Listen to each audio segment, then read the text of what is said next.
Volume 1, Book 3, number 86. Narrated by Asma. I came to Aisha while she was praying, and said to her, "What has happened to the people?" She pointed out towards the sky. I looked towards the mosque, and saw the people offering the prayer. Aisha said, "Subhan Allah." I said to her, "Is there a sign?" She nodded with her head meaning, yes. I, too, then stood, for the prayer of eclipse, till I became, nearly, unconscious, and later on I poured water on my head. After the prayer, the Prophet praised and glorified Allah and then said, "Just now at this place I have seen what I have never seen before, including paradise and hell. No doubt it has been inspired to me that you will be put to trials in your graves, and these trials will be like the trials of Masih ad-Dajjal or nearly like it." The sub-narrator is not sure which expression Asma used. You will be asked, "What do you know about this man, the Prophet Muhammad?"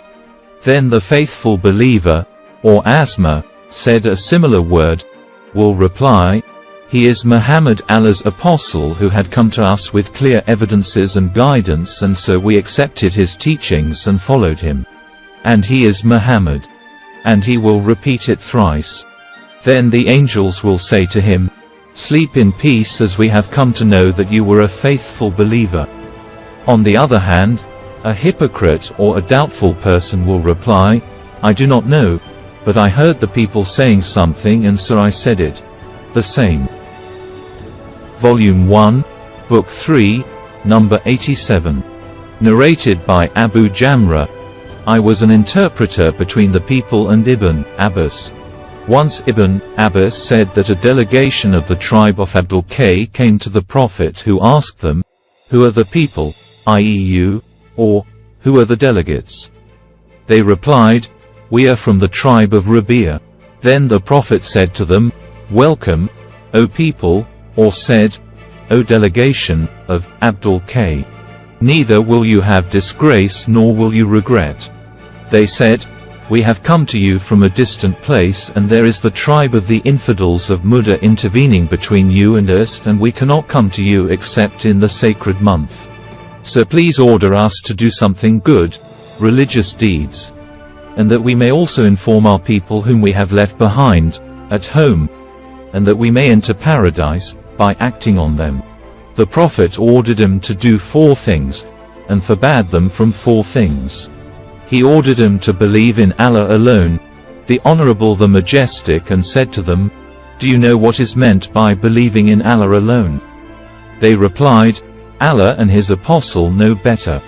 Thereupon the Prophet said, "That means to testify that none has the right to be worshipped but Allah, and that Muhammad is his apostle, to offer prayers perfectly, to pay zakat, to observe fasts during the month of Ramadan, and to pay al-Khumus, 1/5 of the booty, to be given in Allah's cause." Then he forbade them 4 things, namely ad-Duba, Hantum, Muzafat, and Nachir or Makayah. These were the names of pots in which alcoholic drinks used to be prepared. The Prophet further said, "Memorize them, these instructions, and tell them to the people whom you have left behind." Volume 1, Book 3, number 88. Narrated by Abdullah bin Abi Mulaika. Uqba bin al-Harith said that he had married the daughter of Abi Ihab bin Aziz. Later on, a woman came to him and said, "I have suckled, nursed, Uqba and the woman whom he married, his wife, at my breast." Uqba said to her, "Neither I knew that you have suckled, nursed me, nor did you tell me." Then he rode over to see Allah's apostle at Medina, and asked him about it. Allah's apostle said, "How can you keep her as a wife when it has been said that she is your foster sister?" Then Uqba divorced her, and she married another man. Volume 1, Book 3, number 89. Narrated by Umar. My Ansari neighbor from Bani Amir bin Zaid, who used to live at Awali al-Madinah and used to visit the Prophet by turns. He used to go one day and I another day. When I went I used to bring the news of that day regarding the divine inspiration and other things, and when he went, he used to do the same for me. Once my Ansari friend, in his turn, on returning from the Prophet, knocked violently at my door and asked if I was there. I became horrified and came out to him. He said, "Today a great thing has happened." I then went to Hafsa and saw her weeping. I asked her, "Did Allah's apostle divorce you all?"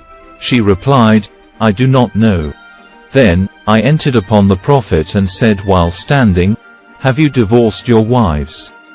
The Prophet replied in the negative. On what I said, "Allahu Akbar, Allah is greater." See Hadith number 119, Volume 3 for details. Volume 1, Book 3, number 90. Narrated by Abu Mas'ud al-Ansari.